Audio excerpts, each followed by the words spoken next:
Israel और Hamas के बीच छिड़ी जंग अब पूरी इस्लामिक दुनिया के लिए एक मुद्दा बनती दिख रही है। इस मामले पर सऊदी अरब, जॉर्डन, लेबनान, सीरिया और मिस्र जैसे देश पहले ही इजराइल को गाजा पर हमले रोकने को कह रहे हैं। अब ईरान ने तो खुली धमकी दी है कि अगर गाजा पर इजराइल के युद्ध अपराध नहीं रुके तो फिर पूरी दुनिया के मुसलमान इस जंग में उतरेंगे। ईरान के शीर्ष नेता अयातुल्लाह अली खमेनेई ने कहा कि कोई भी दुनिया भर के मुसलमानों और ईरान की फोर्स को रोक नहीं पाएगा अगर गाजा में इजराइल के हमले नहीं रुके। इस बीच ईरान ने एक और बड़ी धमकी दी है। दरअसल आपने एक कहावत सुनी होगी, उल्टा चोर कोतवाल को डांटे। ये कहावत इस समय ईरान पर बिल्कुल सटीक बैठ रही है, क्योंकि पहले हमला किसने किया? हमास के आतंकियों ने। इजराइल को उकसाया किसने? हमास ने। तो यहाँ पर गलत कौन है? जाहिर सी बात है, हमास के आतंकी। लेकिन ईरान धमकी किसे दे रहा है? इजराइल को। दरअसल गाजा पट्टी के एक अस्पताल में हवाई हमले के बाद इजराइल और हमास के बीच युद्ध भयंकर रूप ले चुका है। इस हवाई हमले में कम से कम 500 लोगों के मारे जाने की खबर है। इजराइल और हमास के बीच जंग में ईरान शुरू से ही हमास के आतंकियों की पैरवी करता आया है। अब उसने इजराइल को धमकी दी है। सीरिया में ईरानी दूतावास ने अपने आधिकारिक एक्स हैंडल पर सब खत्म हो गया है पोस्ट किया।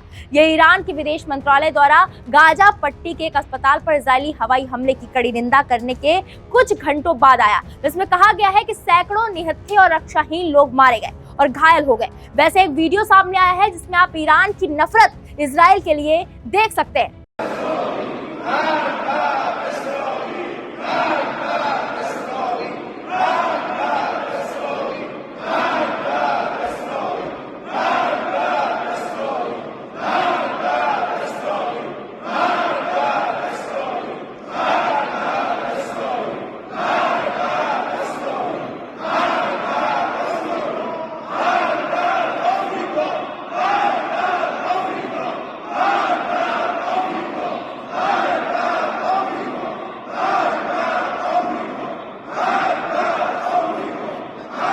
समाचार एजेंसी रॉयटर्स ने एक सरकारी टीवी रिपोर्ट के हवाले से बताया, ईरान के सर्वोच्च नेता अयातुल्लाह अली खमेनेई ने कहा कि गाजा में फिलिस्तीनियों के खिलाफ किए गए अपराधों के लिए इजरायली अधिकारियों पर मुकदमा चलाया जाना चाहिए। इस बीच राज्य टीवी ने नागरिक उड्डयन प्राधिकरण के निदेशक का हवाला देते हुए ये खबर दी कि इजरायली हवाई हमले के बाद सीरिया के दमिश्क हवाई अड्डे पर परिचालन फिर से शुरू होने वाला है।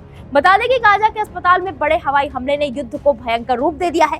इससे अरब देश बौखला गए हैं। इस हमले में कम से कम 500 निर्दोषों के मारे जाने की खबर आ रही है। इस हमले का बड़ा इम्पैक्ट ये हुआ है कि पहले जॉर्जिया और तुर्की समेत कई अरब देशों ने जो बाइडेन संग बैठक को रद्द कर दिया। उसके बाद सीरिया में ईरानी दूतावास ने बयान दिया कि सब खत्म हो गया। बता दें कि ईरान पहले से ही इस जंग में खुले तौर पर हमास को अपना समर्थन दे चुका है। सीरिया ने कहा है कि इजरायली बलों ने उसकी राजधानी दमिश्क और उत्तरी शहर अलेप्पो में हवाई अड्डों पर एक साथ मिसाइल हमले किए, जिससे रनवे क्षतिग्रस्त हो गए और दोनों केंद्र सेवा से बाहर हो गए। ईरान जिस तरह से इजराइल के खिलाफ मोर्चा खोलकर खड़ा है, उस पर आपकी क्या राय है? हमें कमेंट बॉक्स में जाकर जरूर बताएं। वीके न्यूज, राष्ट्र के नाम।